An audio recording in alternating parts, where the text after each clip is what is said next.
Next on my talk will be washi that's made in foreign countries, and a lot of washi is made in other countries, and with some exceptions, it's completely different from what's made here in Japan. And I'll show you one piece that's very good. But this came from the silk industry. This container, it's for keeping the belt, the wide belt that goes around and around and around a woman's kimono. This paper is not available for anybody except the silk people, although for a while I worked in the silk industry, very, very briefly, and I got some of this, and I'm keeping this paper in this envelope. This paper is a super thin paper, and some of it is handmade, but a lot of it is machine made, because it's faster. Making it by hand nowadays is simply too difficult and takes far too much time. It's not very well done, but I like the container of it. Next would be this paper, which is extremely interesting paper. If you want to know how you can't print something very well, then you should go to this country, Thailand, and get some of this paper, because it has it's almost in three dimensions. It's an awful lot of fiber wrapped into it, and it makes the whole paper three-dimensional. Any kind of an image that you put on this has to be an image that is happy to be interrupted repeatedly, irregularly. For one thing, for sure, you would not use black with this paper. It would the black, especially if it's a real black, would cover all of this paper and make these three-dimensional portions invisible, and you don't want to make it invisible. But it is an interesting paper, and it does present this design to what you have drawn and what you put here. If you carve and print lines, I don't know, the thin lines or slightly thick lines, then you'll get all of it on here, and it's quite nice. It's quite good. If you print a large color square like that, then you can't lose these marks. These fibers, they will come through. They will be there. The paper that's made, below these will be extremely variable, visibility. Some will be quite dark, and others will be, especially ones that come to the edges of these twigs and stuff like that, will be almost white, almost without color whatsoever. It's not at all expensive, or it used to be quite cheap in Thailand. Now maybe they discovered that foreign people like this kind of paper very much, and the price is now probably more expensive. I got this a long time ago, and it was not expensive at all. If you approach this kind of paper freely, just to do it, then you might get some really good results. Right? You might get some stuff that will impress people who like to buy woodblock prints, and there are many. The next sample, which is also from that part of the globe, more or less, is from Nepal, and it's a good paper. It's made really well, and it has a definite printing side and back side. This is more or less smooth, and this is more or less rough. It's a thick paper, and it's easy to print. It's quite easy to print. You can hold it up to the light and see the foliage, how it's distributed in the paper. fairly evenly, so it's a well-made sheet of paper. You can't make mistakes when you're printing on paper like this, because depending on what you are usually printing, everything is a mistake when it's printed on this kind of paper. But that mistake is what people want to buy. They want to see this paper, and they want to have it. It's a good paper. It does take some talent on your hands, on the part of your hands, on the part of your head and your heart. It does take some talent. You have to be a pro printer, or you'll make a mess. But that might be what actually you want to do with this paper.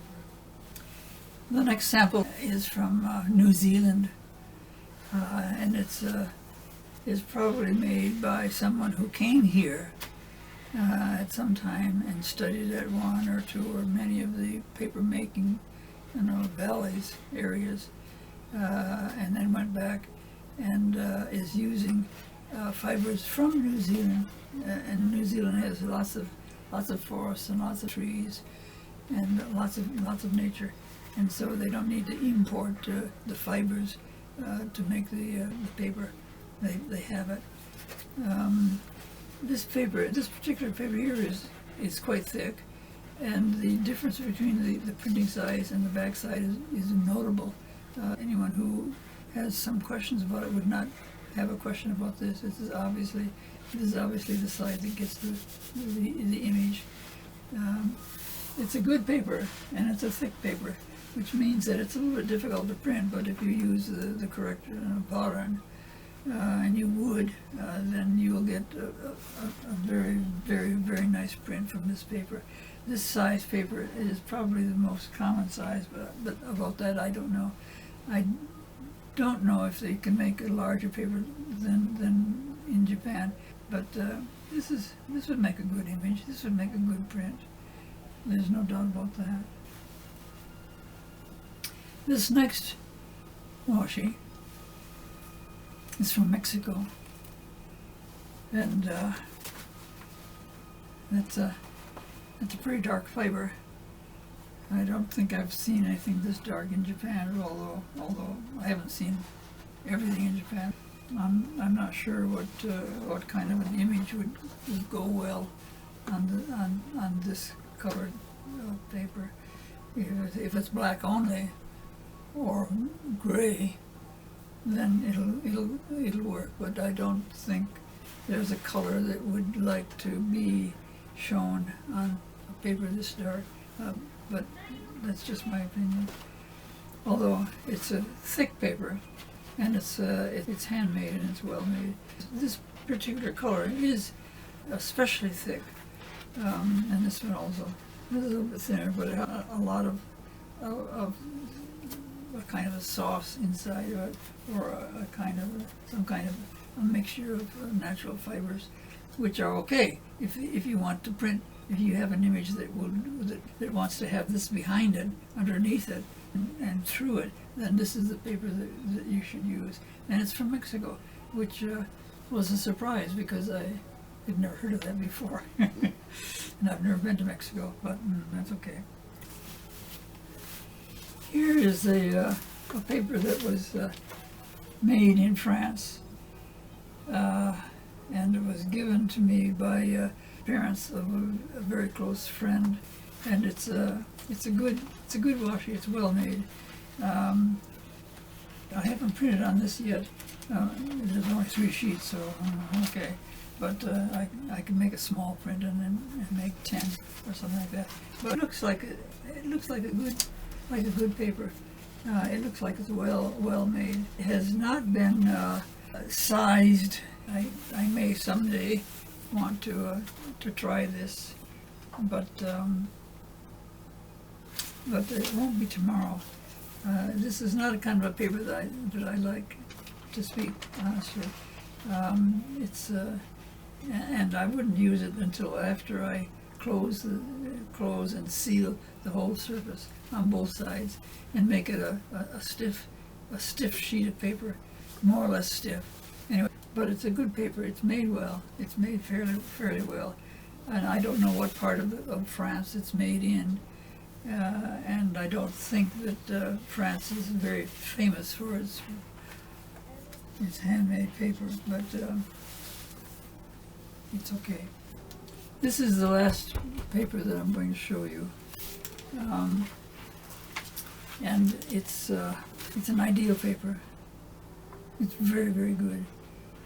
It was made in Israel by a man who came here many years ago and stayed here and went from one paper making area to a next, maybe 3 or 4 altogether, just going around and learning how to make paper.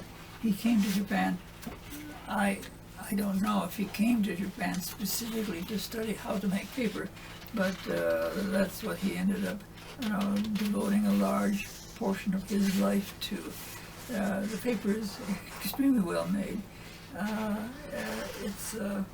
It has been sized, so it's ready to be printed. He came to Japan a long time ago and studied how to make paper, and then went back to his country and started raising the bushes that in Japan produces the basic fiber for making washi. Washi is made from other fibers, but the basic one is a bush, not a tree. And he studied how to make that. But as he was making paper in his country, in Israel, he met people who said, "Oh, I'd like to go to Israel. Can you take me?" And of course, he became then, when he wasn't making paper, he became a tour conductor. And you can look at his photograph of me and him.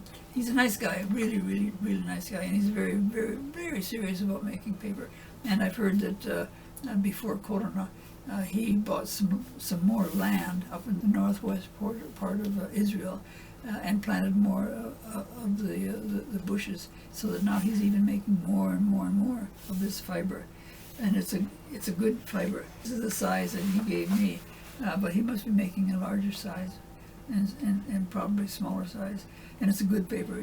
If you want his name and address or his email address, ask me and I'll send it to you, and then you can contact him. If you live in Europe, if you live in America, then that's a different problem. But if you live in Europe and you want to make woodblock prints out of Japanese paper that's made in Israel, I would go to him if I were you, because he's worth it. He's good. He's a very good man. Is a good person and a good craftsman. Well, more or less, that's what my studio here has collected over the decades.